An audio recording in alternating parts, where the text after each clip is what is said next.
Okay, everyone, I would like to share my screen. Okay, can you see the slide? Alright, okay, thank you. Yes. Is my voice clear? Okay, alright.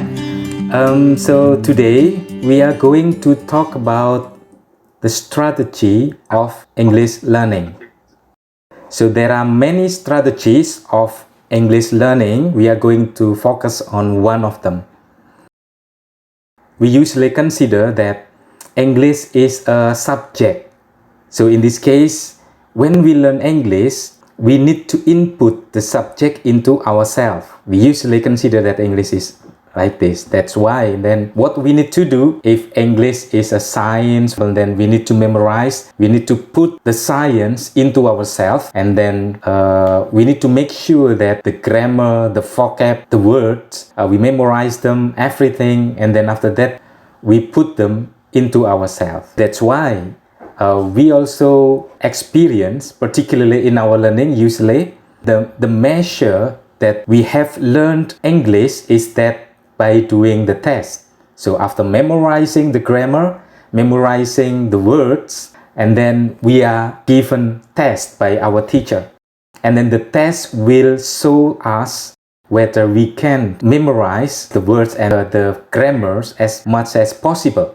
So if the test give high score, it means that, oh yes, we are considered to achieve a high level of English proficiency. But actually, this kind of learning strategy is very weak. Evidence shows that after learning in a very long time, relying ourselves on memorizing word and grammatical rules, this kind of learning will not make us proficient in English. Evidence indicate that there are many students still have big problems in English communication, even though they have learned English since elementary school, junior high school, until senior high school, and even until university. They still have problem in learning English, and then they are not very proficient to cope with communicative functions in the proper level. So it indicates that this way of learning is not effective for us. So in that case, how then to learn English? One of good strategies in learning English is by communication. So language is a communication. When language is science, and then we can memorize them everything, and then automatically it will result in English communication skill. No, but English is language. So if we want to be proficient in English, then we need to use the language in our daily communication. So using English in our daily communication becomes a very effective strategy of learning English. But how to do that? So today we are going to talk about this. So focusing on learning English by using our social activities, engagement in our social life. So this is the purpose of our lesson today. Right, let's continue to the next slide. Right. What about your English level? So when we are talking about your English level, it means that we are talking about your reading. To what extent you can understand reading text, and also your listening. To what extent you can understand spoken text or audio, can be video. And then the writing. So to what extent you can understand, you can produce your writing, your own text. And speaking. To what extent you can produce your own text in speaking, right? So if we are measuring, you can consider to what extent you actually have been proficient in English. Can we say that your English level in reading, listening, and writing and speaking, excellent? What do you think? Any one of you who consider that, oh, my reading, listening, writing, and speaking are excellent? No one? Are you sure? Okay. What about anyone who consider that, oh, my reading, listening, writing, and speaking skill are good? Can you let me know? Are you sure? No one? No one has good English skill? Are you sure? Okay, what about this one? Fairly. What do you think about fairly? Who consider that, oh, my reading, my listening, my writing, and speaking are fairly? Okay, what about the others? What about the others? Only one who consider that her skills, English skills, are fairly. Little, little I can. Yes, but little, little I can cannot be measured. Or perhaps you consider that my English skills, reading, listening, writing, and speaking are bad. No? Or perhaps I can assume that their level is not included into excellent, good, fairly, and bad. Is it right? It's not included. Excellent, no. Good, no. Fairly, no. Bad, no. It means that their English level can be, what do you think? Not included here. It means that very, very bad, right? Yeah, maybe. No, just kidding. Okay, let's continue. Okay, this is important to consider this one and also to measure where is our position in our English skills. I would like to continue to my slide. And all right, I show you this picture. Can you guess who is she? Who do you think she is? My friend? Yes, okay. Well, actually, she is my professor when I was studying in the UK. So you can imagine that she is not from the UK, and then her country is not using English as the first language. So actually, this is a challenge for her. To be able to be a professor in the UK, it means that she has to be proficient in English because her country is not using English as the first language. Just as us, Indonesian language is our first language, not English, the same as her. But in fact, she has a very, very high level of English. That's why then she can be a professor in a UK university. Actually, the way how to master English itself is very different with the majority of people in Indonesia. So in Indonesia, we usually learn English by memorizing the grammatical rules, focusing on memorizing. But in fact, she learns English by doing the activity in English.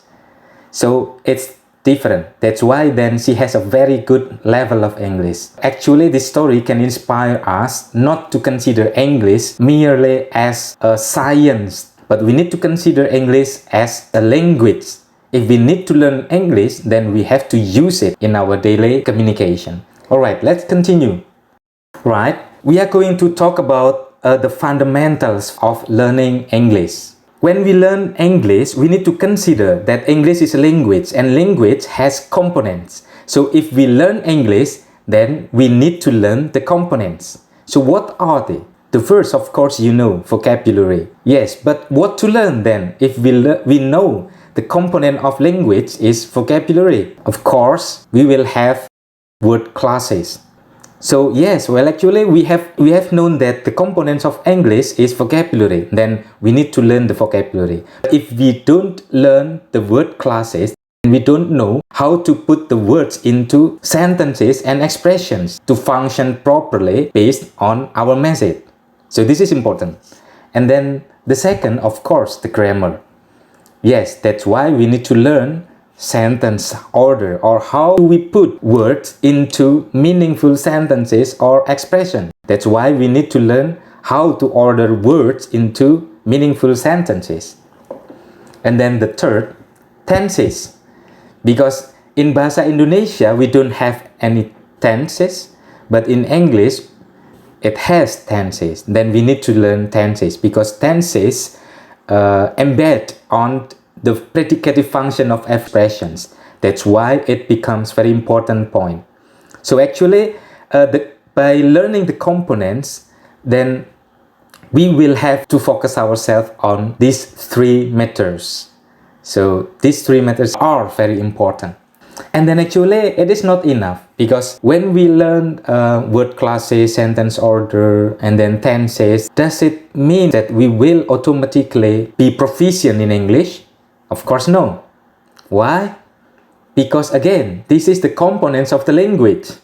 But the language itself, not a language when we are not expressing the language itself, the components. So we need to express these components into the skills. So that's why learning the grammar, learning the vocabulary, and then doing the test are not enough. So what we need to do is that learn the components and then do the skills. So we have reading. It means that when we learn English, we need to read and then also listen, write, and speak. If we say that, oh, I'm now learning English, but we only memorizing the grammar, we memorize the grammar merely. If we learn English, it means that we learn the vocab and the grammar, but we also use the skills. We read, and then we listen, we write, we speak. So this is important. Right, let's continue. Right now, I'm going to tell you a story. I'm going to clarify the strategy of learning English, but I would like to let you know the history.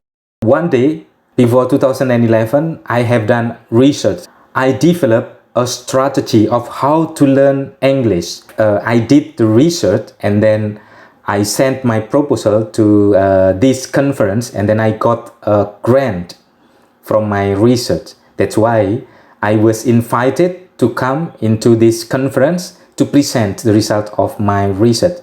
So what I'm going to share to you, the strategy of learning English, was resulted from research.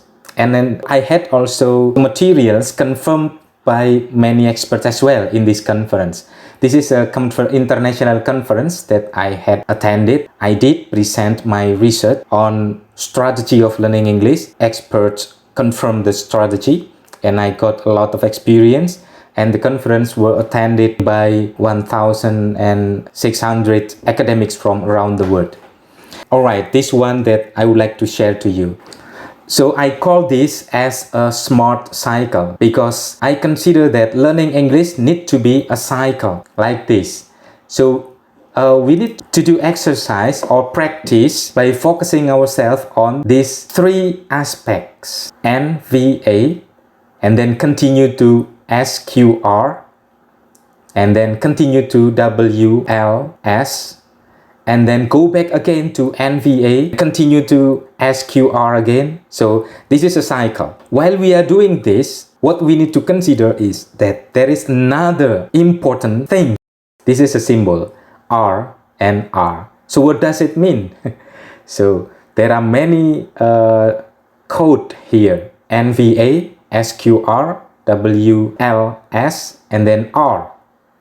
So I would like to clarify my point. When we learn English, we need to first focus on the word. There are three important words that need to be focused on. The first is N, noun, V, verb, and A, adjective. So these three words are categorized into the most important words that we need to learn. Well, actually, there are many others, but of course, we need to consider something that need to be prioritized in our learning. So N, noun, verb, and adjectives. And then SQR. After learning in the stage of words, we learn noun, verb, and adjective. We need to continue our learning, not only learning the verb, the noun, and adjective, but also try to use them in sentence, question, and request. Because actually our expressions are in the form of these three: statement, question, and request. So our focus when we learn grammar need to be how to produce statement, question, and request, not other things. Because we use English as a language, then the language itself construe that only some functions, some important functions that we can properly do here. For example, statement, to inform something, to clarify, or to ask something, question, and request, ask someone to do something. So actually basically only three. So when we are speaking in our daily communication, 3 types of expressions that we need to learn. And then writing, listening, and speaking. This is the level of skill. So focusing on noun, verb, and adjective is the first, and then second, continue to statement, question, and request. It means that we need to learn to express based on the function. After that, WLS, writing, listening, and speaking. So we need to express our statement, question, and request SQR into WLS, writing, listening, and speaking. And then after that, what will need to be done? Of course, we will go back again to the cycle of word and so on and so forth. So this is a cycle. And what about R? R is reading. So reading is very important here because by doing reading, we actually support our learning process. If you learn English but you don't read, you will have a difficulty in learning English. But if you read a lot and then you learn English, then learning English will become easier, right? Okay, so this is the smart cycle. For example, we learn the vocabulary in the level of word. We have known handphone as a noun, and then communication is also noun, and then verb and easy adjective. Then we continue learning words into statement, question, and request in the level of expression. So we will have handphone makes our communication easy. Not only statement that give information to us, but also question. Does handphone make communication easy? It is a question based on the words that we have learned. And then what do we make by handphone? This is also a question. And would you make it easy? This is a request. So statement, question, request, SQR. This is a level of expressions. The word highlighted in yellow is the process of learning word. And then the sentences expression highlighted in blue boxes are our learning in the level of statement, question, and request, or SQR. And of course, after that, we have to apply in writing, listening, and speaking. That is important because if we don't want to apply into writing, listening, and speaking, then we learn the language only in our mind. So we need to act, we need to communicate when we learn English. And the next level of learning is need to be more analytical. Alright, so we have learned that we need to start from NVA, noun, verb, and adjective. And then we continue to the level of expressions. SQR, statement, question, and request. Then continue to the level of skill. So we have to apply the expressions in writing, listening, and speaking. Alright, is that all? Of course no. We need to increase the level of learning into the higher level, analytical learning. So we need to check the accuracy. For example, handphone makes our communication easy. Is it correct expression? So in this case, we need to check in the grammar books, grammar rules. And then if we make this kind of question, does handphone make communication easy? So we need to also check, is it correct? Is it correct question? And also, and so on and so forth. So this is in the higher level of learning, checking the accuracy. But of course, before checking the accuracy, don't bother yourself to check very much the accuracy before we are making sure ourselves to apply, right? To apply all of this one. So noun, verb, adjective, and then going to statement, question, request, and then going to writing, listening, and speaking, and then going again to noun, verb, adjective, and so on and so forth. And don't forget to read a lot. So after doing everything, you can just check in the level of analytical. Let's continue. Okay, this is when I was studying in the UK, but I'm very interested in the notion of ecological learning. So learning English is a language, and language is for social, right? For social life. So we communicate to others by using language. So it means that we are living as a human being. What is important here is that the notion of ecology. Ecology means the relations between the organs. the people itself and also others actually. But here what I mean by ecological learning itself is that, of course, if I learn English, I need to engage in social community. For example, I every day walk through the way from my apartment in Newcastle, and then I went to my university. Every day I went and then I met people there. And of course, I communicate with them in English. I also engage in my social life there, and then I build relation. This is important. This is a social action when I communicate to others, and also relation building. So language is used for social actions.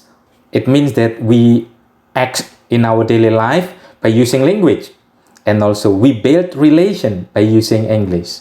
So this is called as ecological learning. It means that we learn English not only relying ourselves on memorizing the words, the grammar, but also we need to apply our expressions into our social actions, and also we build relations with others. And actually, ecological learning is very interesting, right? Because, for example, in my university, we usually conduct an event like this. Students can do a presentation and show their life, raise a kind of different animals, and even in their apartment. And then in a particular moment, they bring their pet, including this one, snake, their pets, to our campus. And not only one student, but also there are many students, and they show their pets to others. There are many students who don't have pets, also enjoy the communication, enjoy the conversations. And there are many students, particularly from around the world, can learn, can live together, and can also act socially, by using English. So this is the way how they learned. Pro tiger. All right. Okay, what about us? We learned English. If we need to achieve English, we need to, for example, we have a target that we need to achieve a high level of English skills, then we need to consider how to learn English. If we learn English properly, then we will improve our English significantly. But if we learn English wrongly, for example, by merely memorizing the words and the grammars and then stop ourselves there and then do the test, paper-based test, and we didn't act ourselves socially in English, we didn't build relations in English, we didn't apply our language skills in our daily life, then of course our learning process will be very, very limited, not significant. Maybe you have question. As I said that I will use English, fully English. So this is a challenge for you to understand everything. So, alright, do you have any question? Wah, materinya gampang banget. Atau yang kedua masih mikir-mikir tadi apa ya materinya ini ya. So that's all for my explanation today.